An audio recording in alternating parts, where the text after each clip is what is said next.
communication politique change notre vision du monde et notre attitude vis-à-vis des mutations sociales. Elle nous donne des outils d'analyse pour comprendre les lois qui gouvernent le développement d'une société et nous vaccine contre les dérives tribalistes et les manœuvres de diversion. Plus nous aiguisons notre conscience politique, plus notre comportement social change.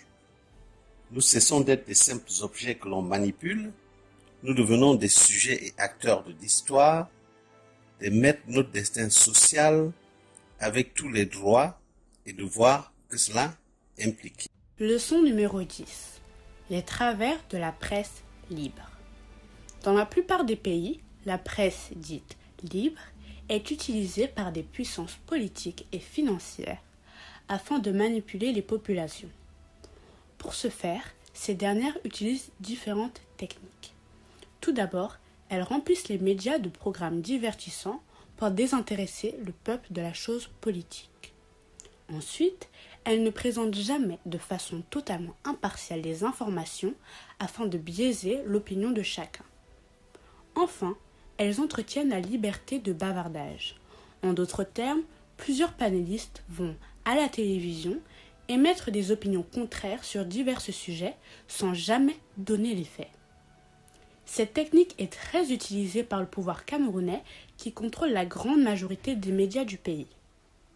Ceux-ci abrutissent les Camerounais à longueur de journée avec des titres et des analyses plus farfelues les unes que les autres. Une autre dérive de la presse libre est le fake news ou infox. Ce terme désigne des informations fallacieuses diffusées dans le but de manipuler ou tromper un auditoire.